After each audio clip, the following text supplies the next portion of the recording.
Hello student, class 10th के सामाजिक विज्ञान में जो पहला चैप्टर चल रहा है यूरोप में राष्ट्रवाद का उदय, उसमें का आज चौथा पार्ट है, चौथा भाग, जर्मनी और इटली का निर्माण।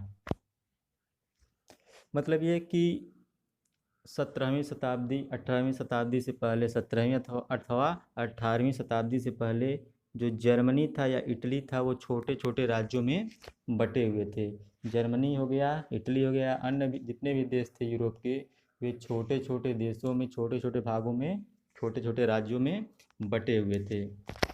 तो उन छोटे राज्यों को, जर्मनी जो छोटे छोटे राज्यों में बटा था या जो इटली छोटे छोटे राज्यों में बटा था, उसको कैसे एकीकृत किया गया, उसे कैसे एक राष्ट्र के रूप में परिवर्तित किया गया, इसी को आज के टॉपिक में पढ़ना है।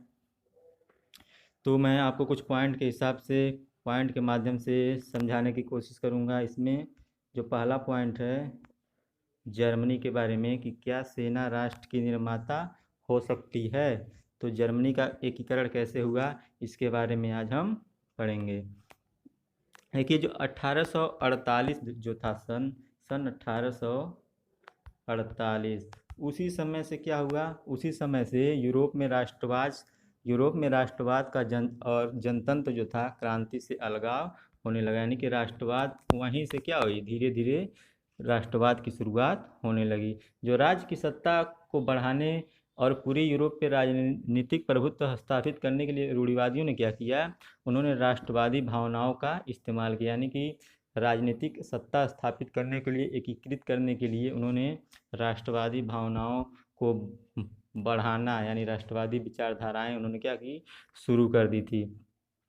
उसके बाद धीरे धीरे क्या हुआ जर्मनी और इटली क्या हुए, धीरे धीरे जर्मनी और इटली एकीकृत होकर एक संपूर्ण राष्ट्र के रूप में परिवर्तित हुए। उससे पहले वे एक छोटे छोटे राज्यों में बटे हुए थे, लेकिन उसके बाद 19वीं शताब्दी में ही, यानी कि 1800 के बाद की ईस्वी में धीरे धीरे क्या हुआ, जर्मनी और इटली एक राष्ट्र के रूप में उनका निर्माण हुआ। तो जो 1848 था, उसमें जर्मन महासंघ ने क्या किया, विभिन्न इलाकों को जोड़ के एक निर्वाचित संसद द्वारा शासित राज्य बनाने का, एक राष्ट्र बनाने का प्रयास किया। किसने, 1848 में जर्मन महासंघ ने क्या किया, जर्मन महासंघ ने जर्मनी जो छोटे छोटे हिस्सों में बटा हुआ था उसे एक राष्ट्र के रूप में बदलने की कोशिश की। लेकिन राष्ट्र निर्माण की उनकी ये जो उदारवादी पहल थी, वह राजशाही फौज की ताकत ने मिलकर दबा दिया। यानी कि जो उस समय राजाओं का शासन था, निरंकुश राजाओं का शासन था, उन्होंने क्या किया, उनके जो स्वप्न थे, उन्होंने क्या सपने देखा था कि राष्ट्र एक छोटे छोटे भाग को, जर्मनी के छोटे छोटे भाग को एक बड़े राष्ट्र के रूप में, संपूर्ण राष्ट्र के रूप में बदलना।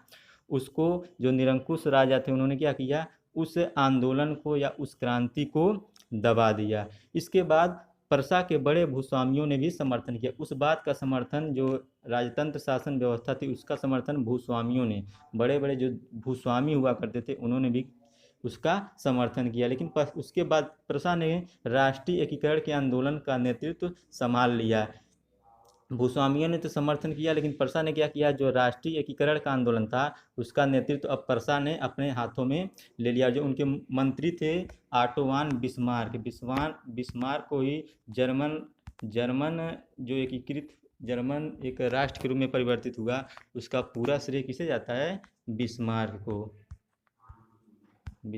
को ही जर्मनी का एकीकृत करने का पूरा श्रेय किसे जाता है, बिस्मार्क। तो जो मंत्री थे प्रसा के, बिस्मार्क, उनका पूरा नाम था ऑटो वन बिस्मार्क, वे ही इस प्रक्रिया के जनक थे। किसके, एकीकृत, जो जर्मनी को एकीकृत किया गया, उसके जनक कौन थे, बिस्मार्क। तो उन्होंने क्या किया, प्रसा की सेना और नौकरशाहों की मदद ली। प्रसा की सेना और नौकरशाहों की मदद लेके उन्होंने 7 वर्ष के दौरान, वे 7 वर्ष तक युद्ध लड़े। जो बिस्मार्क थे उन्होंने क्या किया, 7 वर्ष का युद्ध लड़ा। और किससे किससे लड़ा था, ऑस्ट्रिया, डेनमार्क और फ्रांस से। ऑस्ट्रिया, डेनमार्क और फ्रांस को युद्धों में उन्होंने क्या किया, प्रसा को जीत दिलाई। यानी कि ऑस्ट्रिया से युद्ध हुआ, डेनमार्क से युद्ध हुआ और फ्रांस से युद्ध हुआ, और उन्होंने प्रसा को मतलब कि युद्ध में जीत दिला दी और एकीकरण की प्रक्रिया पूरी हो गई।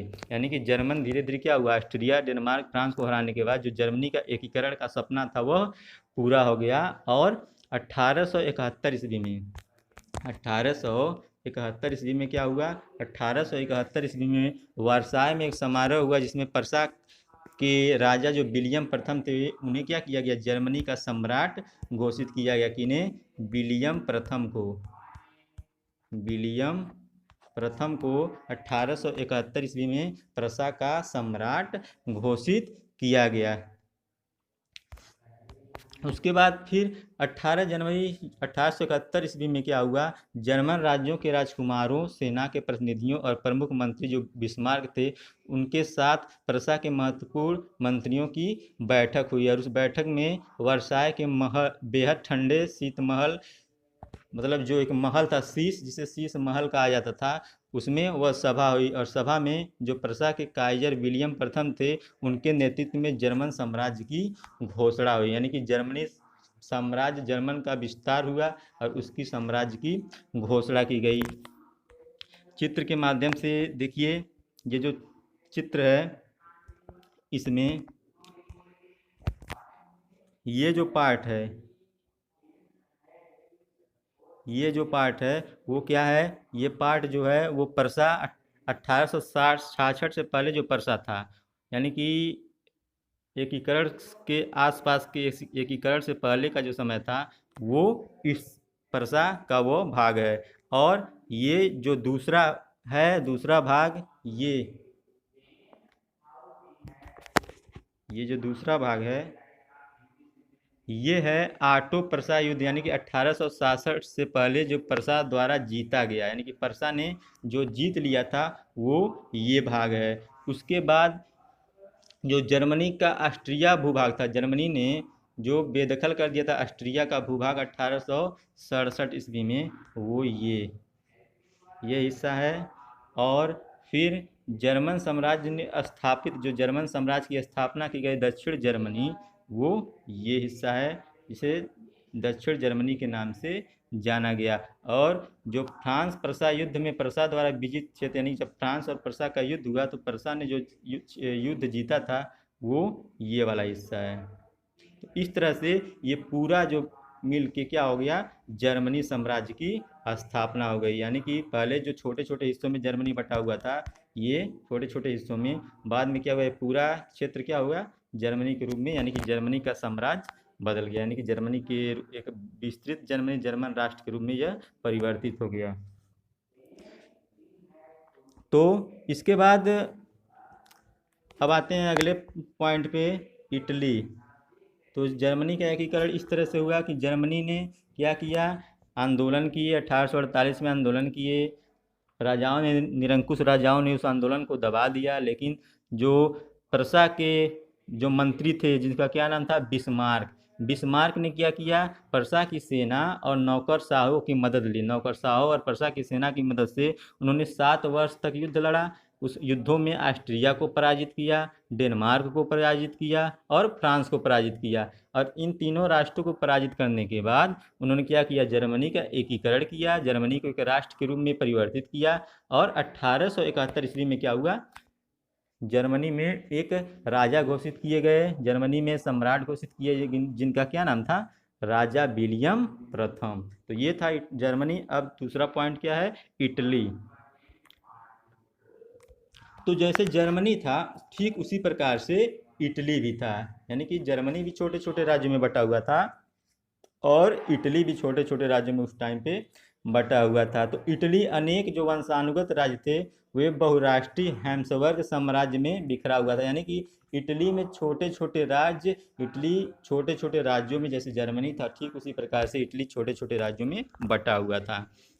लेकिन 19वीं सदी के मध्य इटली 7 राज्यों में बटा हुआ था। जब 19वीं सदी यानी कि 1800 के बाद, उस समय जो इटली था वह 7 राज्यों में बटा हुआ था, जिनमें से एक सार्डिनिया पिडमांट में एक इतालवी राजघराने का शासन था।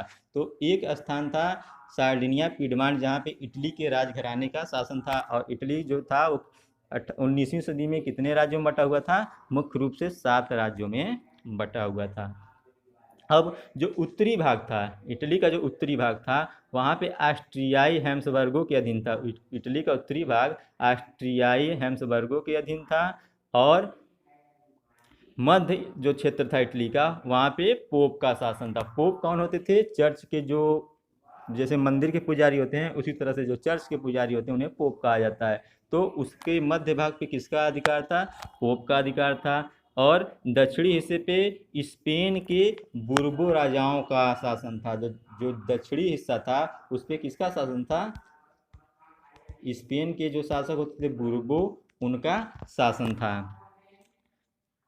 अब इन्हें इटली जो भाषा थी, इटालवी भाषा, वो अच्छी अच्छी तरह से समझ नहीं आती थी, और इसीलिए वे विविध क्षेत्रीय और स्थानीय रूप से मौजूद थे, यानी कि अलग अलग क्षेत्रों में ये लोग पाए जाते थे।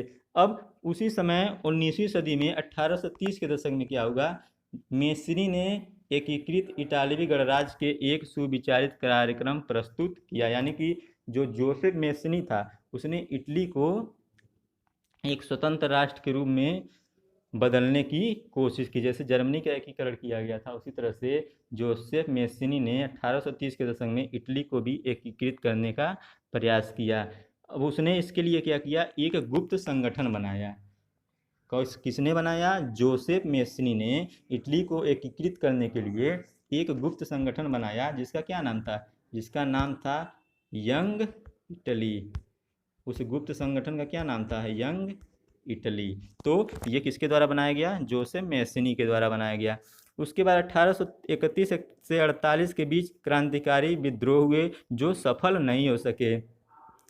अब वे सफल न हो सके, और उसी दौरान जो शासक थे विक्टर इमैनुएल, वे द्वितीय, मतलब कि जो विक्टर इमैनुएल थे वो उस समय के शासक थे जिस समय ये विद्रोह हुआ था। उस समय के मंत्री जो थे काबूर, जिसने इटली के प्रदेशों को एकीकृत और आंदोलन का नेतृत्व किया, न तो एक क्रांतिकारी थे और न ही जनतंत्र में विश्वास रखने वाले, यानी कि वे प्रजातंत्र में विश्वास भी नहीं रखते थे और क्रांतिकारी भी नहीं थे, और प्रजातंत्र में विश्वास भी नहीं रखने वाले थे, लेकिन इसके बावजूद उन्होंने आंदोलन का नेतृत्व किया। अब जो इटालवी भाषा थी वह कहीं बेहतर फ्रेंच, मतलब कि ये जो उस समय के सदस्य थे इस आंदोलन में जो शामिल थे, वे जो सदस्य थे, वे न इटली भाषा से कहीं बेहतर फ्रेंच भाषा जानते थे। यानी कि इटली जो भाषा थी, क्योंकि इटली देश था, तो इटली देश में जिन्होंने आंदोलन किया वे इटालवी भाषा न ज़्यादा जानकर कौन सी भाषा जानते थे? फ्रांसीसी भाषा, फ्रेंच भाषा ज़्यादा जानते थे। तो उन्होंने कूटनीति संधि की, और पीछे काबूर का हाथ था, जिसे सार्डिनिया पिडमांट 1859 में क्या हुआ? ऑस्ट्रियाई बलों को हरा पाने में कामयाब हुआ। तो पिडमांट ने क्या किया? 1859 ईस्वी में ऑस्ट्रियाई बलों को, यानी ऑस्ट्रियाइयों को हरा दिया, जिससे नियमित सैनिकों के अलावा जोसेफ गैरिबाल्डी के नेतृत्व में भारी संख्या में सशस्त्र स्वयंसेवकों ने उस युद्ध में हिस्सा लिया। उसके बाद क्या हुआ? 1860 में 1860 ईस्वी में दक्षिणी इटली और दो सिलसिलियों के राज्य में प्रवेश कर गए, और स्पेनिश शासकों को हटाने के लिए स्थानीय किसानों को समर्थन पाने में सफल रहे। और फिर 1861 ईस्वी में इमैनुएल द्वितीय को इटली का राजा घोषित किया गया। 1861 ईस्वी में इटली का राजा कौन बना? इमैनुएल द्वितीय। अब इटली के अधिकांश निवासी, जिनमें निरक्षरतों की संख्या ज़्यादा थी, यानी कि अनपढ़ों की संख्या ज़्यादा थी उस समय, जिस समय इटली का राजा इमैनुएल द्वितीय बना 1861 ईस्वी में, उस समय इटली में पढ़े लिखों की संख्या बहुत ही कम थी, निरक्षरता दर काफ़ी कम थी। तो उस समय भी उदारवादी राष्ट्रवादी विचारधारा से अनजान थे। वे लोग उदारवादी यानी कि आज़ादी के विचारधारा से उतने, मतलब कि उसको उतना नहीं जानते थे। तो दक्षिणी इटली में आम किसानों ने गैरिबाल्डो को समर्थन किया था। गैरिबाल्डी जो था उसको आम किसानों ने समर्थन किया था, और उन्होंने इटालिया के बारे में कभी सुना ही नहीं था, इटालियन भाषा के बारे में वे सुने ही नहीं थे। तो वे मानते थे कि ला टालिया ही विक्टर इमैनुएल की पत्नी थी, यानी कि वे जो विक्टर इमैनुएल जो इटली का शासक बना, उनके अनुसार इटली के शासक जो विक्टर इमैनुएल थे उसकी पत्नी का क्या नाम था? ला टालिया। उनकी पत्नी का क्या नाम था? उनकी पत्नी का नाम था ला टालिया। विक्टर इमैनुएल जो इटली के शासक थे, उनकी पत्नी का नाम था ला टालिया। तो इस तरह से इटली को भी आज़ादी मिली। मिलने का मतलब कि इटली भी एकीकृत हो गया, जिसमें अहम योगदान किसका था? गैरीबाल्डी का। अब अगला टॉपिक है, पॉइंट है लास्ट, ब्रिटेन की अजीब दास्तान। तो जो कुछ विद्वान हैं उन्होंने क्या कहा था, उनके अनुसार उन्होंने तर्क दिया कि राष्ट्र या राष्ट्र राज्य का मॉडल या आदर्श ग्रेट ब्रिटेन है, यानी कि ग्रेट ब्रिटेन ही एक आदर्श राज्य का मॉडल है, क्योंकि उस समय ब्रिटेन क्या था? ब्रिटेन एक गणतंत्र था। तो उनके अनुसार, बहुत सारे विद्वानों के अनुसार, जो राष्ट्र का एक आदर्श मॉडल होना चाहिए, कौन सा देश है? ब्रिटेन है। ब्रिटेन में राष्ट्र राज्य का निर्माण अचानक हुई कोई उथल पुथल या क्रांति का परिणाम नहीं था, यानी कि ब्रिटेन में अचानक ही राष्ट्र का निर्माण, एक आदर्श राष्ट्र का निर्माण नहीं हुआ था, बल्कि एक लंबी प्रक्रिया चली थी।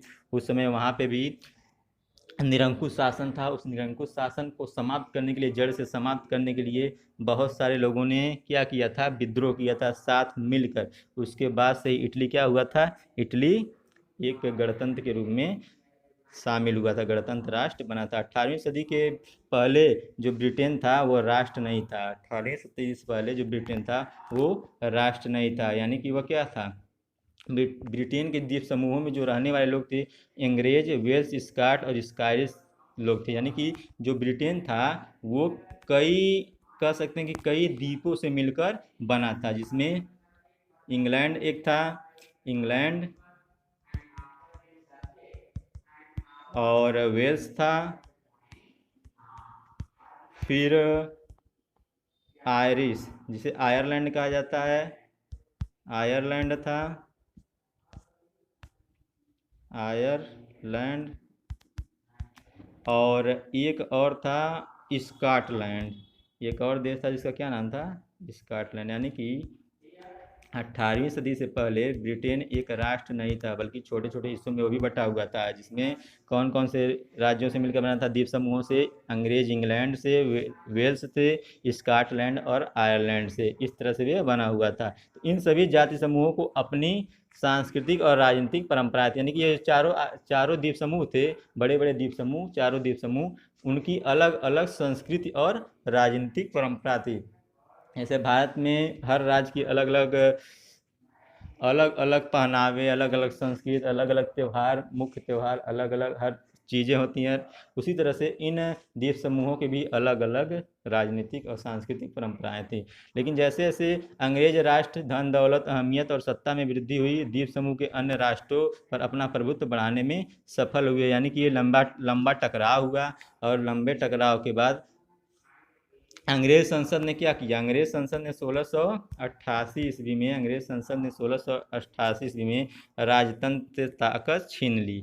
यानी कि 1688 ईस्वी में राजतंत्र समाप्त हो गया और इंग्लैंड एक गणतंत्र के रूप में, एक स्वतंत्र राष्ट्र के रूप में सामने आया। अब जो इंग्लैंड और स्कॉटलैंड के बीच एक्ट था, यूनियन एक्ट 1707 से यूनाइटेड किंगडम ऑफ ब्रिटेन का गठन हुआ। यानी कि इंग्लैंड और स्कॉटलैंड मिलकर 1707 ईस्वी में, सभी देश अलग अलग थे, लेकिन 1707 ईस्वी में क्या हुआ? इंग्लैंड और स्कॉटलैंड मिल गए, और दोनों के मिलने से क्या बना? United kingdom of great Britain का गठन हुआ। यानी कि जिसे आज हम यूनाइटेड किंगडम, यूके या ग्रेट ब्रिटेन कहते हैं, वो सिर्फ इंग्लैंड नहीं था, बल्कि कौन कौन से देश थे? इंग्लैंड और स्कॉटलैंड, दोनों के मिलने से ग्रेट ब्रिटेन या यूके बना था। फिर इससे क्या हुआ? इसके आगे इंग्लैंड ने स्कॉटलैंड पे अपना प्रभुत्व जमा लिया था। इंग्लैंड ने स्कॉटलैंड पे कब्जा करके इंग्लैंड में उसे मिला लिया था। उसके बाद ब्रिटेन जो संसद थी उसमें आंग्ल सदस्यों का दबदबा रहा। यानी कि ब्रिटेन के संसद में इंग्लैंड और स्कॉटलैंड के मिलने पे संसद में स्कॉटलैंड की जगह किसका दबदबा था? इंग्लैंड के सदस्यों का दबदबा था। फिर क्या हुआ? स्कॉटिश हाईलैंड्स के निवासी, जो हालैंड जिसे हम कहते हैं नीदरलैंड, उसके निवासी कैथोलिक कुलों ने भी अपनी आज़ादी को व्यक्त करने का प्रयास किया, लेकिन उन्हें ज़बरदस्त दमन का सामना करना पड़ा, क्योंकि अंग्रेज़ों ने उनका दमन कर दिया। और स्कॉटिश हाईलैंड के लोगों को अपनी गैलिक भाषा बोलने, अपनी राष्ट्रीय पोशाक पहनने की मनाही थी। उनमें से बहुत सारे लोगों को अपना वतन छोड़ने पर भी मजबूर किया गया। बहुत सारे लोगों को इंग्लैंड से और या हालैंड से निकाल दिया गया। इन्हीं तरह से जैसे स्कॉटलैंड का जो हश्र हुआ वही हश्र किसका हुआ, वही हश्र बाद में चलकर आयरलैंड का भी हुआ। यानी कि इंग्लैंड वासियों ने क्या किया, आयरलैंड को भी अपने राष्ट्र में मिला लिया, इंग्लैंड में आयरलैंड को भी मिला लिया।